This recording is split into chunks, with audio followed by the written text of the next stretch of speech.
अब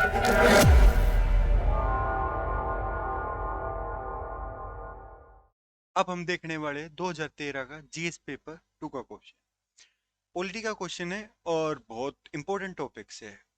2-3 बार ये question repeat हो चुका है और चाहे आपका प्रीलिम्स हो, मेंस हो या फिर अपना इंटरव्यू, कहीं ना कहीं पूछा ही जाता है। अपना फोर से अगर आप ऐसी स्टेट्स से हो ना जहाँ पे ये पंगे बहुत फ्रिक्वेंट है, फॉर एग्जांपल कर्नाटका, तमिलनाडु या हरियाणा, पंजाब, इन स्टेट से हो ना, तो आपका ये क्वेश्चन इंटरव्यू में पूछने के बहुत ज्यादा चांसेस हो जाते हैं हाई। तो एक बार क्वेश्चन देखते हैं इसको आराम से और फिर इस पे बात करेंगे। Constitutional mechanisms to resolve the interstate water disputes have failed to address and solve the problems। जो भी हमारे कॉन्स्टिट्यूशनल मैकेनिज्म है इंटरस्टेट वाटर डिस्प्यूट्स को लेके, वो इस पे काम नहीं कर पाया। Fail to address and solve the problems, इतनी लाइन में इसने ये बता दिया भाई। इसने पूछा नहीं है, बता दिया है। Is is the failure due to structural और प्रोसेस इन एडिक्वेसी और बोथ। भाई जो ये है ये स्ट्रक्चरल और प्रोसेस इन एडिकेसी की वजह से है या फिर और कुछ है या दोनों है, इस टाइप का उन्होंने बोला है। डिस्कस करो कि भैया स्ट्रक्चरल और प्रोसेस पूरा अच्छे से नहीं हो पा रहा फुल, उस वजह से या कुछ और लफड़ा है, ये बोल दिया इसने। पहली बात ना, इसने बोल ही रखा है कि भैया दिक्कत है, तो आपको इसको नलिफाई नहीं करना है। पहली पॉइंट तो ये है। उसके बाद क्या है कि आपको ना आईबीसी वाली स्ट्रेटेजी अपनानी है। हर क्वेश्चन में वही चलती है भाई। IBC, intro, body and conclusion. Intro में आप क्या लिखोगे कि जो इन्होंने इंटर वाटर डिस्प्यूट बोल रखा है ना, इसके बारे में बता दोगे। और जो ये स्टेटमेंट बोल रखी है ना, उसी को कंटिन्यूएशन में लेके आओगे। फोर से इसमें इन्होंने बोला कि दिक्कत होती है, हाँ भाई दिक्कत होती है। कॉन्स्टिट्यूशनल मैकेनिज्म उसको नहीं कर पाते, हाँ भाई नहीं कर पाते। इस टाइप की चीज तो आप ना इंट्रोडक्शन में ले आओगे, जो भी आपको ये स्टेटमेंट को जस्टिफाई कर पाए।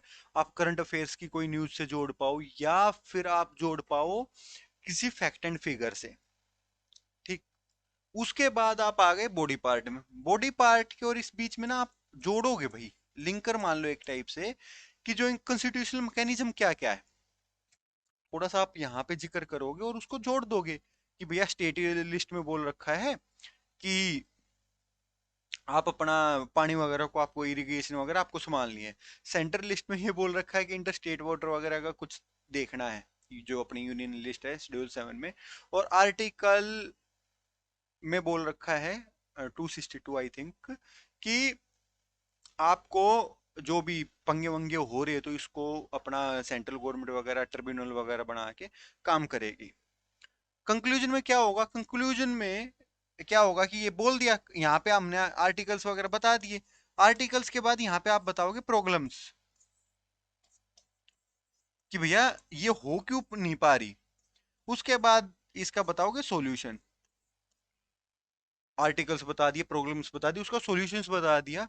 तो आप ये देखो, बॉडी में तो आपको 200 वर्ड्स का ही क्वेश्चन है। 200 वर्ड्स में से क्या करोगे, 20-30 वर्ड्स तो चले गए अपने इंट्रो में। अब जो बच गए हमारे पास 170 वर्ड्स मान लो, उसमें से आप लगभग 140 वर्ड्स यूज करोगे बॉडी पार्ट में। बॉडी पार्ट में भी आपको ऐसा नहीं है कि 140 वर्ड ला लेके कहाँ से आएंगे भाई, आर्टिकल्स वगैरह हो गए, प्रॉब्लम हो गई, उसका सोल्यूशन हो गया। 140 वर्ड्स वहां पे कम। अब अपने 30 वर्ड्स वगैरह में, मतलब 4-5 लाइंस में आप क्या करोगे, 4-5 लाइंस में इसका कंक्लूजन या वे फॉरवर्ड बताएंगे कि भैया जो हम वे फॉरवर्ड क्या होने वाला है, जो ये सॉल्यूशंस है ना, यही वे फॉरवर्ड होने वाला है। काइंड ऑफ इसको पूरे क्वेश्चन को समअप कर दोगे, बात खत्म। ये अपना क्वेश्चन है। एक बार ना इसको हम आराम से देखते हैं, जो इसका रिटर्न मटेरियल है ना, इसको देख लेते हैं। इंडियन जो फेडरल स्ट्रक्चर है उसमें बोला गया है कि कोई पंगा हो स्टेट का या सेंटर स्टेट का, तो ट्रिब्यूनल्स वगैरह बन जाएंगे, उस बारे की बात बोल दिया। और इसमें ये बोल दिया कि इफेक्टिवनेस वगैरह कम नहीं है। ये आपको पीडीएफ तो मिलेगी ही, डिस्क्रिप्शन में टेलीग्राम का लिंक है और टेलीग्राम पे ये अपलोड हो रखी है। उसके बाद एंट्री 17 है, स्टेट लिस्ट में क्या बोलता है कि जो भी इरिगेशन है, कैनाल से ड्रेनेज वगैरह का है, स्टेट को ध्यान रखना है। एंट्री 56 में क्या बोलते हैं कि इंटर स्टेट रिवर्स वगैरह को आप डेवलप वगैरह करना, उसका ध्यान रखना है। उसके बाद आर्टिकल आर्टिकल 262 ये क्या बोलता है कि कोई भी वाटर रिलेटेड डिस्प्यूट है ना, इस पे अपना सेंट्रल गवर्नमेंट ट्रिब्यूनल्स वगैरह बना सकती है, और वो ट्रिब्यूनल्स फैसले लेंगे, ना कि सुप्रीम कोर्ट वगैरह। ये बोला इसने। हाँ, सुप्रीम कोर्ट वगैरह इसमें नहीं घुसते बीच में। ये ट्रिब्यूनल्स वगैरह है, ये होता है। उसके बाद आप क्या करोगे, ये इसका मैकेनिज्म है जो पार्लियामेंट ने बोल रखा है। रिवर बोर्ड्स बोल दिया, रिवर्स रिवर बोर्ड एक्ट, ओ रिवर बोर्ड एक्ट 1956, और इंटरस्टेट वाटर डिस्प्यूट एक्ट 1956 निकाल रखे है कि भैया कुछ पंगा होगा तो हम ऐसे सोल्व करेंगे। बट उनका ज्यादा कुछ हो नहीं पा रहा। सबसे बड़ी समस्या ये है। वो समस्या क्या है कि भैया रेजोल्यूशन नहीं होता, कोई कोई साल अटक जाता पंगा, मतलब कई सरकार बदल जाती है, कई चीजें। फिर क्या, मल्टी डिसिप्लिनरी कंपोजिशन वगैरह में आप एक पानी के ऊपर बात कर लेते हो, बट अभी फोर से एक रिवर का पानी है, इतना मैट्रिक आपको देना है। पता कहाँ से चलेगा कि इतना मैट्रिक टन है या नहीं है। आपने फॉर एग्जाम्पल बोल दिया कि 80:20 में बटने वाला है पानी।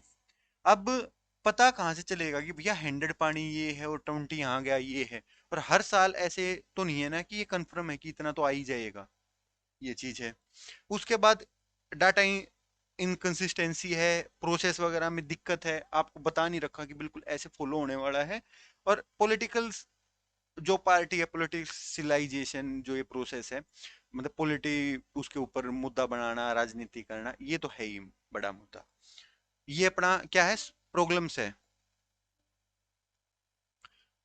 सॉल्यूशन क्या है भैया, इंटर स्टेट काउंसलिंग वगैरह को थोड़ा और पावर दो, वाटर मैनेजमेंट का एक यूनिफाइड सिस्टम बना दो, ट्रिब्यूनल की एफिशिएंसी वगैरह पे काम करो, सेंट्रल डाटा रिपोजिटरी बना दो जहाँ पे सारा डाटा अवेलेबल हो।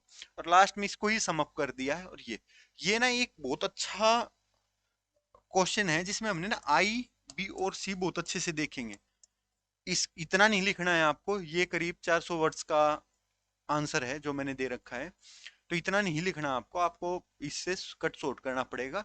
7 मिनट मान लो, 6 या 7 मिनट में आपको लिखना है पूरा, तो देख लो कितना लिख सकते हो, उस हिसाब से होगा।